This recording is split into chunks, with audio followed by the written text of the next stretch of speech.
তোমরা যখন হাজারদুয়ারি যাবে বা লালবাগ ঘুরতে যাবে, তোমাদের কিন্তু কিছু কথা অবশ্যই জানা দরকার। প্রথমেই তোমরা যখন নামবে তোমাদের কিন্তু অনেকে অনেক রকম কথা বলবে, অর্থাৎ তোমাদের কাউন্সেলিং করার চেষ্টা করবে যে তোমরা যদি গাড়িতে যাও বা বাইকে যাও তাহলে কিন্তু সেখান থেকে তোমরা হাজারদুয়ারি থেকে যেখানেই যাও না কেন, নসিপুর রাজবাড়ি বলো, জগৎ শেঠের বাড়ি বলো, বা তোমাদের হতে পারে জীবন্ত কবর কিংবা কাঠগোলা কিংবা মতিঝিল, যেখানেই যাও না কেন সেখানে কিন্তু প্রত্যেকটা জায়গায় তোমাদের পার্কিংয়ের কিন্তু জায়গা রয়েছে।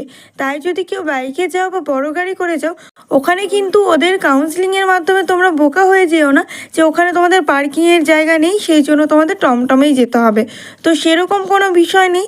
আর সেখানে কিন্তু তোমরা যদি শখের জন্য চড়তে চাও তো অবশ্যই চড়তে পারো, না হলে কিন্তু তোমাদের নর্মালি টমটমে চড়ে কিন্তু সেরকম লাভ হবে না। তো সেই জন্য তোমাদের এই ইনফরমেশনগুলো টুকটাক জানা দরকার। তো কেমন লাগলো ইনফরমেশনটা অবশ্যই জানিও, ভালো লাগলে লাইক কমেন্টে জানিয়ে দিও।